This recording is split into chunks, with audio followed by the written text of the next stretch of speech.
Welcome to ABC Interactive English. I'm Matt.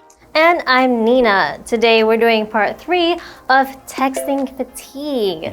Yes, with all this, immediate texting online, everyone just texting all the time. But once upon a time, we didn't have all of this, right? That's right. There was a time when people used to have to take out a pen and paper and write a letter to someone. And you would not, if you sent that letter, I don't think you'd get an answer right away. Probably not for at least a few days, if not weeks or months. Yeah. So I wonder if there was letter fatigue, but probably not. Well, back then you would write one letter and maybe you would only receive it in a month or two and then you write another one. So definitely not like today. And I think back then people used to write more love letters and now it's just, hey, what's up? Right. Well, written or our text communication has changed a lot over the years. Yes. I remember when I was in elementary school, when we first started using computers to first, send emails. Yes. And then after that, there were chat rooms where you could chat instantly with people on the internet. And it was the first time when you really had instant back and forth communication available to everyone. Yeah, and then suddenly you have it on your phones too, right? So now it's wherever you are, you can talk to whoever, whenever, wherever. That's right. And for some people, that's too much. That's too much for them, and that can cause them to be fatigued or tired, and that's why we have texting fatigue. All right, well, today we have another dialogue related to texting fatigue, so let's take a look. Okay. Veronica and Patrick are talking about texting fatigue. These constant notices from my messaging apps are wearing me out. They bothered me too, and led to texting fatigue. So, I did something about it. What did you do? I turned off the notices and the read receipts.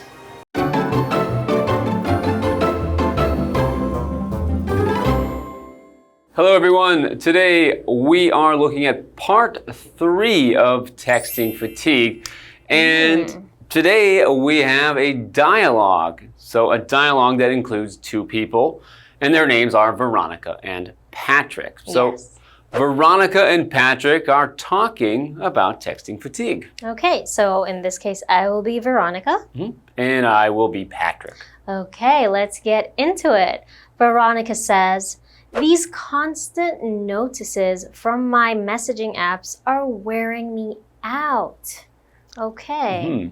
Okay, so she is talking about notices. And a notice is a kind of message that lets you become aware of something, lets you know about something. In this case, she's talking about notices on her phone. So these are the things that pop up from different apps on your phone to let you know some information, to let you know if you have a new message, or maybe if you haven't studied a language today, you'll get a notice on your phone. We might also refer to these as notifications, so you can use either word to refer to these messages. Okay, so these notices are wearing her out. Okay, so to wear someone out means to make someone very tired. For example, playing all day wore me out. Okay, so Veronica is worn out by these constant messages or notices from her phone, right? Okay, yes, so Veronica is tired just because of using her phone too much. Yeah. All right, let's go to Tina now. Hello, I'm Tina. 我们来看一下刚刚对话里提到的单字跟文法重点。首先来看看单字的部分。Notice, notice, 名词，通知。The computer showed a notice about low battery. 电脑显示了一个关于电量不足的通知。我们再来看一下文法重点。刚刚对话提到了 wear somebody out, 使某人精疲力尽。wear 在这里指的是使疲惫，它的三态是 wear, wore, worn。我们来看看这个例句 ：The long hike wore me out。长途健行让我精疲力尽。接着我们回到课文当中。Okay, thanks, Tina.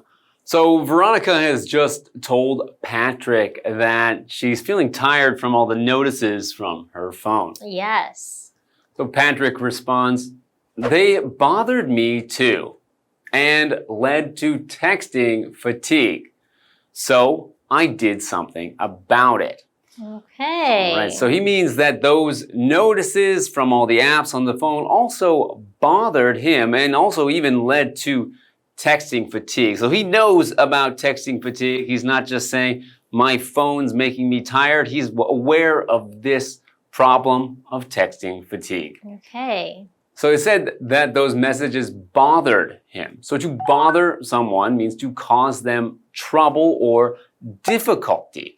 So it means that you're doing something, if you are bothering someone, you're doing something that they don't like, something that annoys them, makes them unhappy, or just isn't something they like. So if you're getting a lot of messages that could bother you, could make you feel uncomfortable or unhappy. Yes. So Patrick said he did something about it. So Veronica asked, what did you do? Okay. Okay, so Patrick says, I turned off the notices and the red receipts. Interesting. Okay, so red receipts. So nowadays, when you text someone on certain apps, you can actually see if they have read your messages.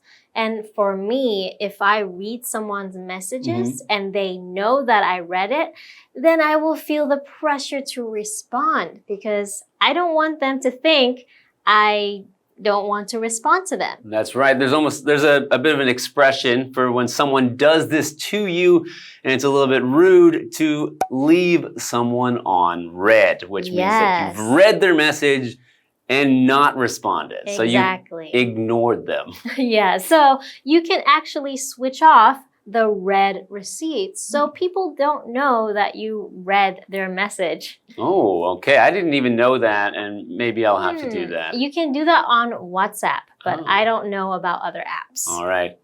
Okay, well, let's go to Tina now.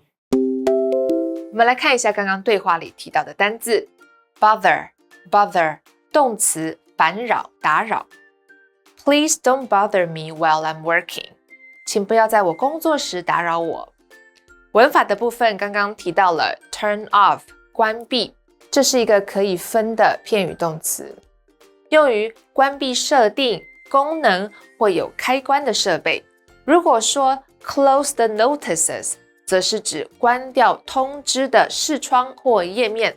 我们来看看这个例句。How do you turn off the notifications on your computer? 你怎么把电脑上的通知关掉 ？Notification 指的是通知。接着我们回到课文当中。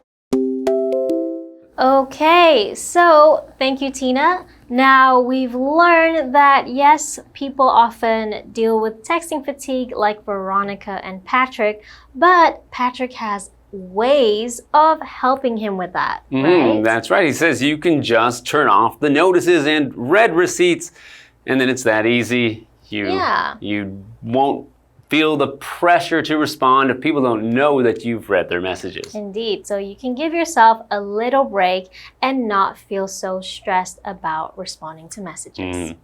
Okay, let's go to part 2 of the dialogue, and we'll be right back. See you soon.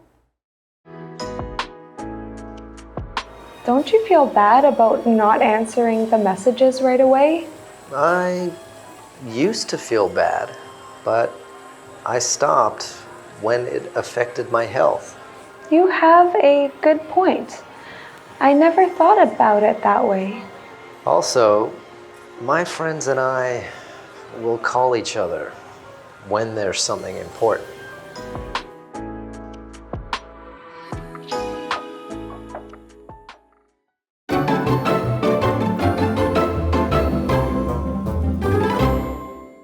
Welcome back, everyone. So before the break, Patrick had ways to avoid texting fatigue, which was turning off his notifications and read receipts.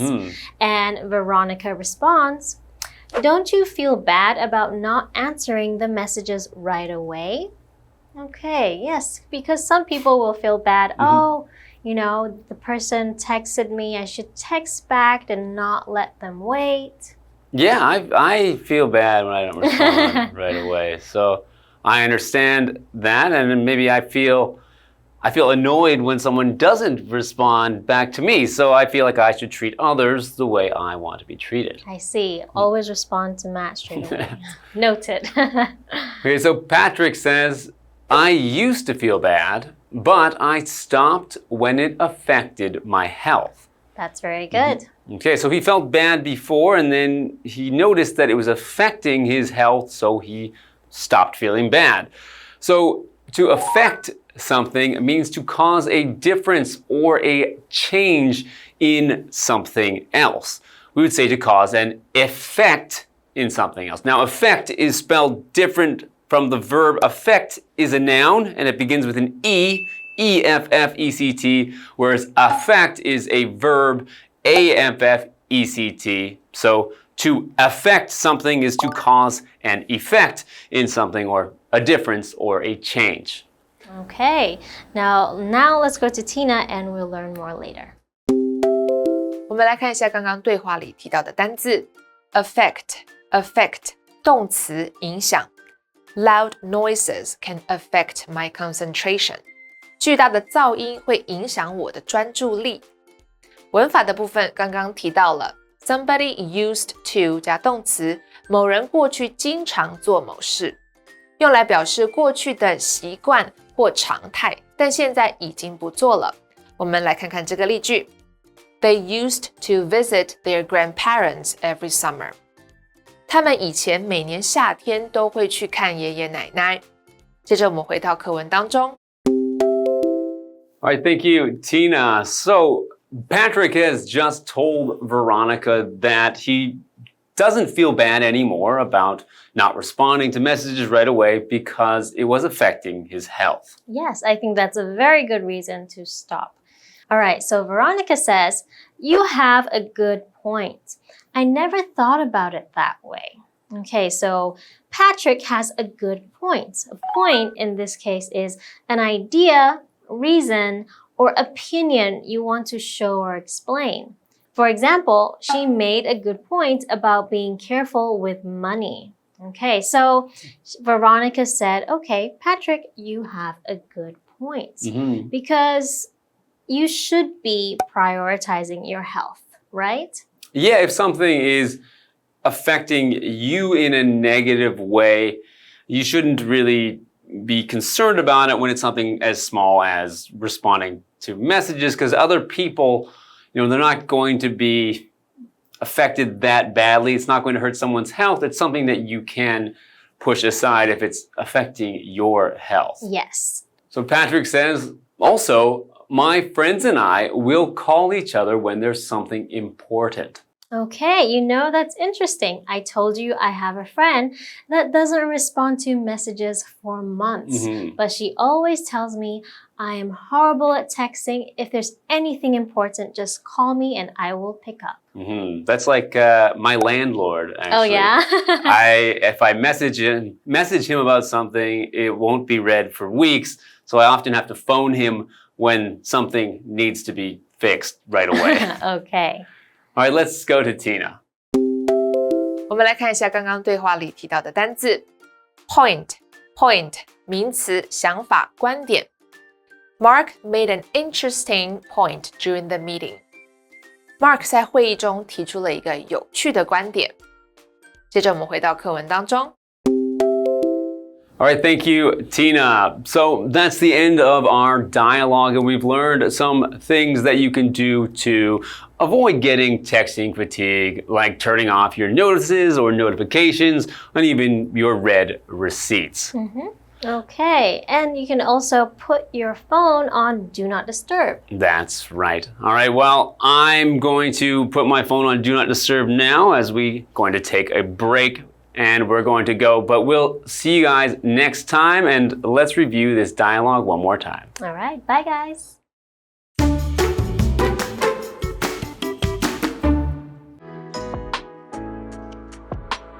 Veronica and Patrick are talking about texting fatigue.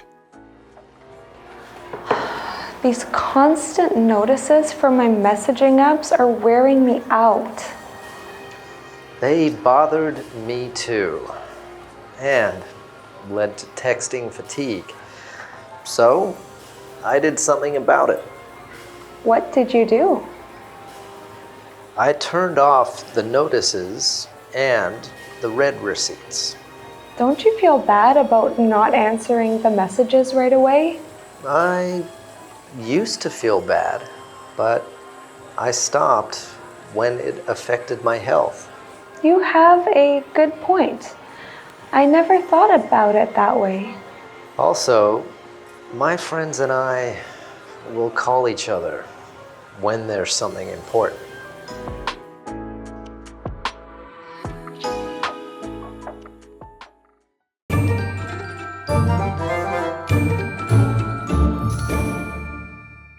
我们来复习一下这一课的重点单字跟文法。单字的部分 ，notice 名词通知 ，bother 动词烦扰打扰 ，affect 动词影响 ，point 名词想法观点。接着我们来看文法的部分 ，wear somebody out 使某人精疲力尽 ，running in the hot sun wore everybody out。在大太阳底下跑步，让大家精疲力尽。Turn off 关闭 How do you turn off the ads on the page? 你都怎么把网页的广告功能关掉 Somebody used to 加动词，某人过去经常做某事。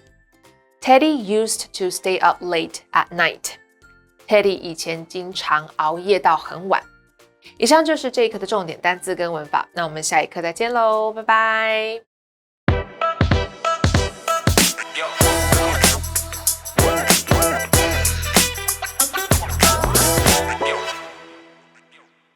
So you remember that chess tournament I was going to compete in? The one where you said I was going to get crushed? Oh yeah, you didn't get completely destroyed, did you? Actually, I think it's about time you eat your words. I won the whole thing. Oh, no way! I did not see that coming. But what do you mean by eat your words? Well, eat your words just means that you have to admit that you were wrong about me winning. Fine, fine. I'll eat my words. I definitely underestimated you. Next time, I'll think twice before talking smack. Bet it.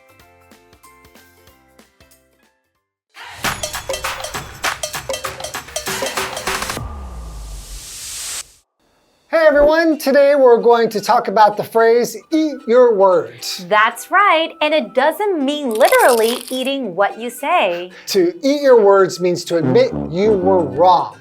It's like swallowing your pride and accepting the truth. The phrase is often used to tell someone to take back what they've said after being proven wrong.